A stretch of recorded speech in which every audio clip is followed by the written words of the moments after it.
Guys, wala lang to joke lang to and acting-actingan lang and satire lang to. So, wag niyo masyadong seryosohin. Yan, salamat. Paano gumawa ng pastillas? Wala akong pake. Simple lang. Ako interesado eh. Walang pakialam. Gumawa ka ng condensed milk, powdered milk, at asukal. Pwede ate? Pwede bumili ka muna ng condensed milk, powdered milk, tsaka asukal? Wag ka lang kuha ng kuha na hindi naman sa'yo, hindi mo naman pinagpapaguran. Yan kasi problema sa atin. Kuha tayo ng kuha, hindi naman sa atin. Nako, magnanakaw. Asukal. 3 lang. Oo, 3 lang. Hindi 5, hindi 6, hindi 7. 3 lang. Hindi kasing dami ng babae mo. Nako ate, ang linis-linis mo. Nako, sa showtime nga, 3 yung boyfriend mo na naniligaw doon, tapos pinasok mo pa yung ex-boyfriend mo doon para pagkaguluhan ka, tapos buong Pilipinas na mga manyak na lalaki. Nako, pinapaasa mo, pinagsasabay-sabay mo. Tapos, paghaluin mo yung powdered at saka condensed milk. Total, sanay ka namang pagsabay-sabayin lahat, di ba? Kaya na pagsabay-sabay lahat-lahat. Nako, multitasking ang tawag doon. Nako, kaysa naman sa nakikisabay sa kasikatan ng Aldab. Nako, nako, nakikisakay, che. Tigil-tigilan mo ako. Tapos, pag sa tingin mong okay na, kumuha ka ng kutsara dun sa hinalo mo. Tapos, pag sa tingin mong okay na, kumuha ka ng kutsara dun sa hinalo mo.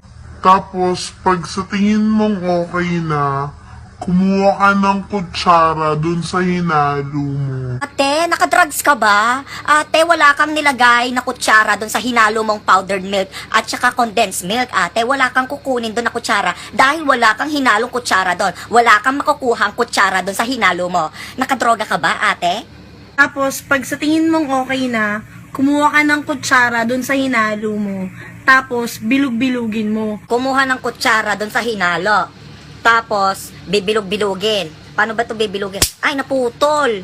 Hindi ko mabilog. Ano ba? Bola-bolahin mo. Total, doon ka naman magaling, di ba?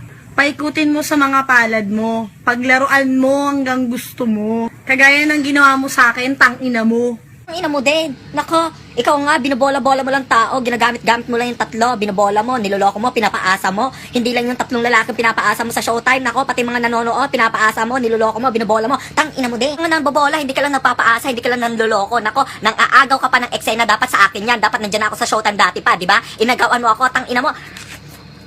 Tang ina mo, malutong. O okay na yon. Okay na pala eh. Ano pa problema? Okay na pala. O okay na yon. Tapos, kapag tapos ka na, ibalot mo, tas iwanan mo na. Ganun ka naman, di ba? Tangina ka, magka-diabetes ka sana.